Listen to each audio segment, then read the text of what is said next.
Good morning, guys! Good morning! Naligo na ako pero hindi ko binasa yung buhok ko. Hindi ako magme-makeup today kasi nakakapagod. Pupunta kami sa bahay or actually maybe mag-eyebrows lang ako. It's Sunday! Mother's Day! Happy Mother's Day sa lahat ng mommy! Alam nyo ba, akala ko ibang date yung Mother's Day sa Pilipinas at saka dito. And then I saw Anna Kai's post na Mother's Day pala. Hindi ko alam kung bakit inisip ko na iba yung date. I think yung Father's Day yung ibang date. Basta may ibang date, guys. Wait, i-check ko ha para sure tayo. Para hindi naman ako mukhang tanga dito. Father's Day, Australia 2018. 2nd of September. Father's Day, Philippines. See? 17th of June. So, iba yung Father's Day. May message ko yung kapatid ko to do something for my mommy. Mommy. Kasi kagabi, sabi ng ng best friend ng mama ni Dan, kasi magkasama kami, sabi niya, anong gagawin mo para sa mama mo? Sabi ko, hindi naman Mother's Day bukas, iba yung date. Mali ako, besh. Okay, na-message na natin. That's sorted. Now, tubig. Mag-boil tayo ng tubig, guys, for my coffee. Konti lang to. Si Dad kasi hindi na nagko-coffee. Ako na lang. Well, nagko-coffee siya minsan. Minsan lang. Ako kasi every morning talaga, hindi ako nakakalabas ng bahay kapag walang coffee. Kapag nilabas mo ako ng bahay nang walang coffee, good luck sa'yo. Wala naman akong kaartihan sa coffee. Ito lang naman yung akin. Nescafe 3-in-1 na binibili ko sa reject shop. Meron ako ng brown and creamy, yung bigay sa akin ni Roslyn, pero wala pa. Guys, ang weak ko ngayon. Napaka-weak ko. We had a big day and night yesterday, as in sobra. Meron kaming mga note dito, guys. Ito yung gift natin para kay Mommy Bear. And then, ito yung funny gift para kay Mommy Bear. Card para kay Mommy Bear. And, ano to? Pomegranates. Tingnan yung spelling ni Dan. Pomegranates. And banana bread. At least, di ba, para hindi makalimutan, pomegranates. Akala ko mommy kasi P-O-M-M-Y. Ito yung ibibigay namin kay Mommy Bear. Galing to kay Lyra yung pomegranate. So, thank you, Lai. And then, banana bread. Where's our banana bread? Yung binake namin kagabi. Ooh, yum! Looks good. Ito yung binake namin kagabi, guys. Anuhin ko na to. Hi! Oh, smells good! Yummers! Char-char na ako, guys. Nagbe-bake-bake na talaga ako, ha? Na itong batang to, walang kaalam-alam sa buhay. Pero ngayon, nagluluto na, nagbe-bake-bake na ng mga ganyan. Okay, kape muna tayo kasi coffee is life. Mag-fill lang ako ng eyebrows ko while nihintay ko na mag-cool down ng slight yung coffee natin. By the way, my hoodie is from Zaful. Actually, meron akong haul. I'm pretty sure itong vlog na ito mauuna sa haul na yun. Pero yeah, I got this from Zaful. I really like it. I love this color. And meron siyang hood. Ay, shoot, may tag pa siya. We're off! Guys, yung nilagay ko sa brows ko, yung Gimme Brow from Benefit, yung eyebrow gel lang. So yeah, very simple lang siya. No makeup. Makeup look. As in, wala talaga akong... Wala nangyari. Wala ako, guys, ni skincare. Hindi ko nalagyan yung mukha ko kasi. Sorry, babe. Pupunta pa kami sa sa shop. Bibili pa kami ng flowers para sa kambal niya at sa sister-in-law niya na mga mama na din. So, yeah, pang Mother's Day present para sa kanila. Ooh, flowers! Yeah, them little all the chocolate flowers. Chocolate flowers? May bahay na nagbibenta ng flowers. Ang daming nag-stop dun. Daming flowers. Ganda. Ito yung bumubuka. $30. Kasama na yung vase. Underneath as well. And it comes with a vase already. Yeah, but How about tulips?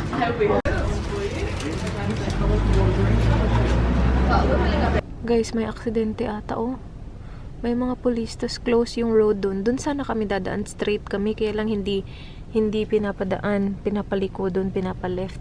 So ngayon mag-right na lang kami nila, hindi namin alam kung ano nangyayari. Pero ang dami nila dun, guys. Ano ba yung I don't think it's an accident. Is it? yeah, so it doesn't matter. Like, they're just doing investigations. So maybe it's after the accident Yeah, na? it's after. Okay. Wow. See, ang daming police car. Meron pang isa dun. Must have been a bad one. Yeah, right? Yeah. Hello. Sana okay lang yung lahat. So the reporters over there in the corner. Reporters, hello babe. I hope everyone's okay. It's Mother's Day. Sana wala namang nasaktan ng over. Dito na kami guys, sa bahay ng mama niya. So, ito yung para sa ano niya, sister-in-law. Ito yung para sa kambal niya. Ito yung magbo-bloom na flower. Yung binigay niya sa akin ng Valentine's. No, 200k. Pero yeah, that's it. Let's go in. Ooh, babe looks good, babe. Babe looks good. I've got 16 He helped me bake this yesterday. Oh, last night actually. This knife is really good. That one, oh yeah. Yeah. Caught that Narracourt Oh yeah? at a wood place. That's really good. Like this is like the real bread knife. The famous McVeigh bulk store. I want the edge. 30 years. Okay, babe, taste it. And the prices make it worthwhile. Compton Street from... Do you want it? Do you want butter with this? You want butter? Yeah. Okay. Hi, Bella. You want banana bread? This is not for you. Later? It's really nice and soft. Yeah. Okay.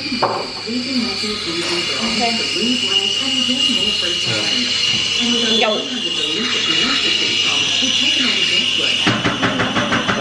You like it?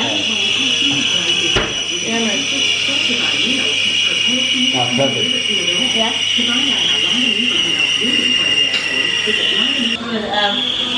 Bobby's already.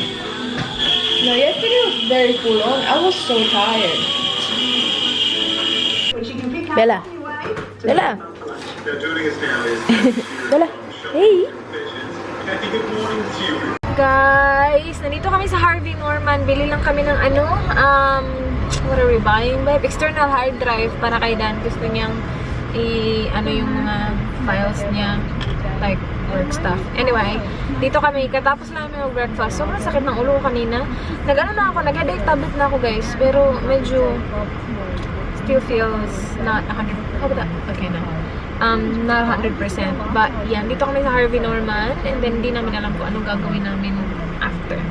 What do you wanna do after this? No plans. Yeah, no plans. Plus, hindi rin ako makapag-shopping.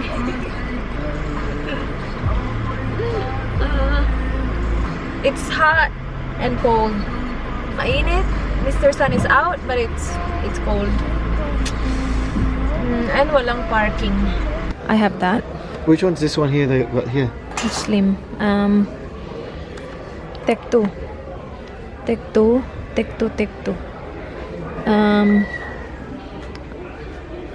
Let's look it up. This is what I had originally and then I replaced it. Remember? But that one's good as well. Let's look at the front. Clearance section. Dito pa rin kami sa Harvey Norman. Ooh, mga lamp, babe. Ooh. Mahal naman. $51. Buti pa sa IKEA. Nice blanket. Ooh, nice. Ito. Tingnan mo. Cute naman yan. Gaganda naman mga kulay. Ooh. Nice. It's not as soft as the other one though.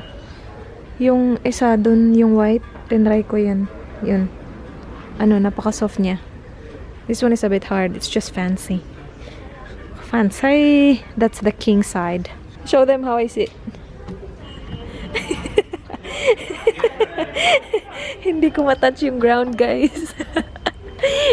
Short girl probs. How? Ang comfy nito. Grabe. Maganda to, babe, so we can be apart from each other.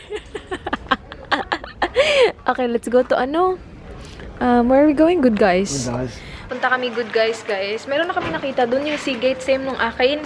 Nag-search siya sa phone niya. And sa Good Guys, mas mura. Is it $10 less? Is it? Kasi parang 89. Yeah, 12 bucks left. 12 bucks? If it's 89, that one's 99. So 10. That's 87. Oh, 87? Oh no, that's good then. Dito lang din naman, malapit lang. Lalakarin lang namin.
guys, kagagaling na namin ng Kohl's. Ito yung last stop namin today. And then we're done. We're heading home. Ito yung napunta kami ng Kohl's para bumili ng ito, mixed berries para sa smoothies ni Dan every morning. Bananas para sa kanyang smoothie again. Tissue kasi wala na siyang tissue, naubusan na siya doon sa bedside table niya. Sa side niya. And then last two are fabric conditioners. So ito yung gamit namin na fabric conditioner, yung Fluffy. And then ito guys, nalaman ko to kay Kathy Maganda. Ano siya guys?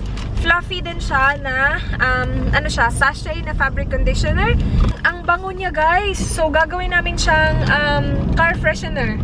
Kasi ito lang siya, ilalagay mo lang, wala kang gagawin.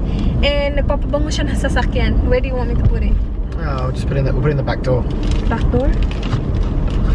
Yeah. So, bango siya guys. As in, kahit hindi mo siya i-open, ang bango, right, babe? It smells so good. Yeah. Yun lang. Tas $1 lang yan. Kasi hindi yan hindi yan mauubos. Kasi hindi mo naman i-open. Anyway, yun lang. Salamat Kathy Maganda sa suggestion na yun. It's actually $1.80. So, $2. Still, better than like expensive car fresheners na natatanggal naman. Like, bumili kami nun sa sa reject shop na nilalagay dito sa AC. Natatanggal. Hulog.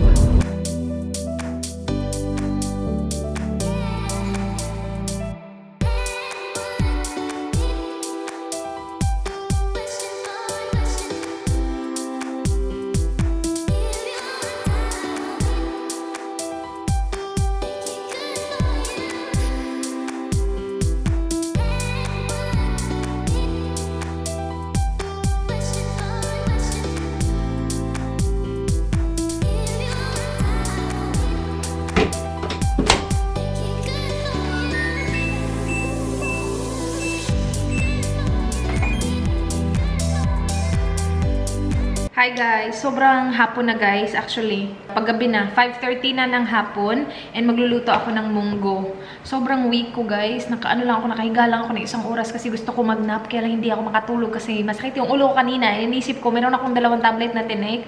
So hindi ako magtitake ulit. Pero hindi ko kinaya. Nagtake ako ng isa. And now I'm feeling better. The second load of laundry is now going. And after nun, magsasampay. Nagtupi na din ako ng mga kung ano-ano kanina. Edit, wala. Hindi pa ako nakaharap. Hindi ko pa naharap yung aking MacBook today kasi wala, sobrang alam kong magiging malala yung headache ko kapag ginawa ko yun. Anyway, luto tayo ng munggo. Kasi wala ako ibang maisip na ulam. Meron akong mga ingredients dyan para pansit. Inisip ko parang napaka full on naman ng pansit kung yun yung gagawin ko today. So, naghanap ako guys sa pantry and may nakita akong munggo from matagal na yun. Last year pa yun. Anyway, lulutuin ko siya. So, na-prepare ko na yung ingredients. Meron tayong kamatis, onion, at saka garlic. And then, nandito na rin yung pork belly na kinat ko na into maliliit na pieces. So, iniba ko lang yung fat part ng pork belly para yan yung unahin ko para maging oil ng ating igigisa mamaya. And yung munggo ko guys, nagluluto na actually siya. Wala akong fina-follow na recipe, like specific recipe. Pero I did watch Pretty Mary's video. And pinanood ko din yung kay Lyra, pero matagal na yun ko na siya pinanood. Today, yung pinanood ko is yung kay Pretty Mary na video at saka yung kay Panlasang Pinoy. So, yung ginawa ko is inuna ko lang yung guys, yung munggo kasi naalala ko the last time I cooked this, matagal siya. So, ko na lang siya. Niluto ko muna yung munggo na siya lang. Tapos, after na, actually, ready na to guys. Pwede ko na tong iahon. Iahon talaga. Nag-swimming lang ang munggo dyan. Yeah, okay na to guys. Ko na to. Ilagay ko na to dyan sa, iahon ko na yan. Ahon nga, diba? Tapos, lulutuin ko na to. Gigisahin ko na tong ating sangkap. Charot, sangkap. Oh, by the way, meron pala, spinach. Si Dan, lumabas pa kanina kasi sabi ko, babe, kailangan ko ng spinach at saka tomato. Pero kapag hindi mo gustong lumabas, okay lang. Okay lang na kulang yung ingredients ko. Pero lumabas pa rin siya. So, thank you, babe. Binilhan niya ako niyan. Kasi ayoko talaga lumabas. By the way, guys, itong munggo, nilagyan ko siya ng 2 chicken stock cubes. Ito oh. Dalawa kasi sobrang liliit nito. As in, ang liit talaga. O, tingnan nyo. Yung Knorr cube siguro, yung mga cubes, ano siya, double the size. So, dinalawa ko siya para may flavor yung ano, yung munggo natin. Wait. Lagay ko lang siya dito, guys, kasi gigisahin na natin yung ating ano, baboy. Yan. So, I will just use the same, ano, ito. The fat of the pork belly. And actually, hindi ko yan isasali sa, ano, munggo kasi, ayoko ng pure na fat. Okay lang sa akin yung merong laman, tapos may fat na connected, like yung ibang mga slices ko dun. Pero kapag pure fat, parang, ano, ganyan kadami yung oil na nakuha natin dun sa fat na inano natin, pinrito natin. Unahin ko yung ano guys, onion. Ano, kapag nag-translucent na siya, ilalagay ko yung garlic. Actually, si Dan kumain na. So, ako lang yung kakain. Ay, I think kakain pa yun ulit. Kinain niya yung pagkain na dala namin galing sa bahay ng mama niya. Kasi nag-breakfast kami doon, diba? Tapos medyo may mga natira pa. So, dinala niya. And then, yun yung kinain niya. Ako, hindi ko na kinain kasi hindi ako ganun kamahilig sa breakfast na pagkain, guys. Diba yung iba, paborito na yung breakfast na food? Ako hindi masyado talaga. And sobrang tinatamad ako kanina, pero naisip ko, dapat ako magluto. Kasi kapag hindi ako nagluto, anong babaunin ko bukas? Ang kakaloka. Guys, ang bango-bango na nito. Sinadya ko na sunugin ng konti yung garlic kasi, ewan ko, mas maganda kapag ganyan sa munggo. Char! Lagay na natin yung ating pork. Oops! Wait. Kaya ko ba to? Ako lang mag-isa? Si Dami kasi nasa ano. Yan. Kaya natin, besh. Merong isang natira. Si Dami kasi nasa kwarto.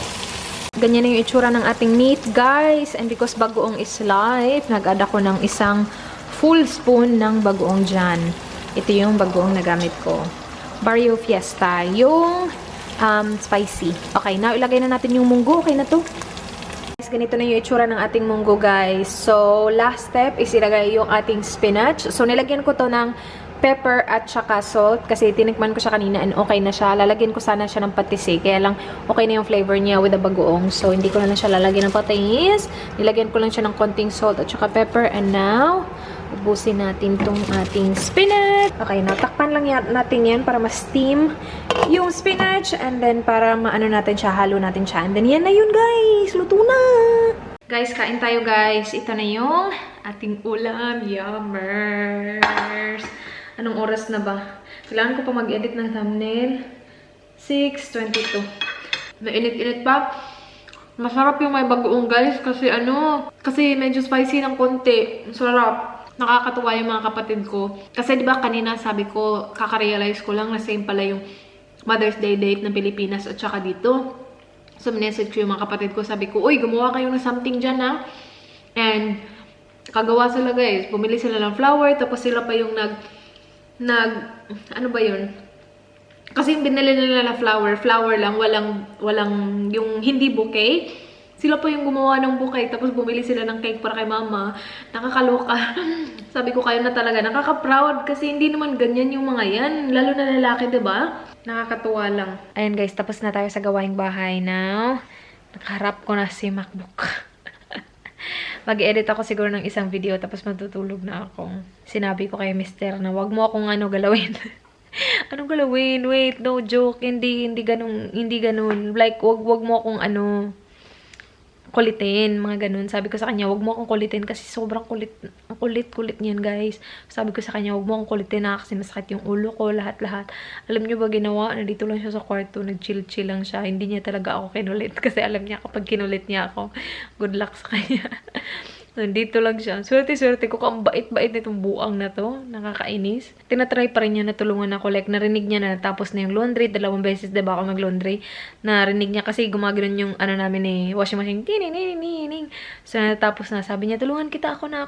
Tapos ayaw ko magpatulong kasi meron akong specific na way na pagsampay ng mga bagay-bagay. Ayoko na siya na tumulong. Kasi kapag tumulong siya, naiinis ako kapag hindi niya nagagawa na maayos. So, sabi niya, ayaw mo akong tumulong. Sabi ko, ayaw. So, umalis siya. Chill lang siya dito. Tapos hindi siya nagalit. Ako pa yung grumpy. Tapos siya pa yung mabait. Ako yung grumpy. Ewan ko ba? Pero yeah. You alright, babe?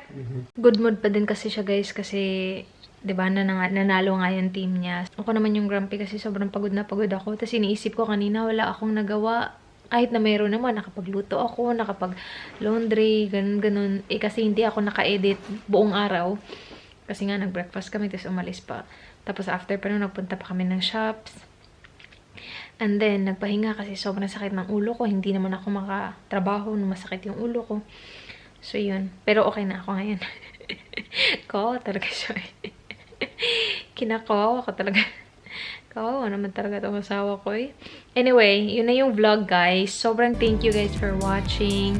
Please like this video if you enjoyed. Please subscribe if you haven't already. I hope to see you guys on my next one. Do not forget to be goodbye. Good night. Good night, babe. Good night.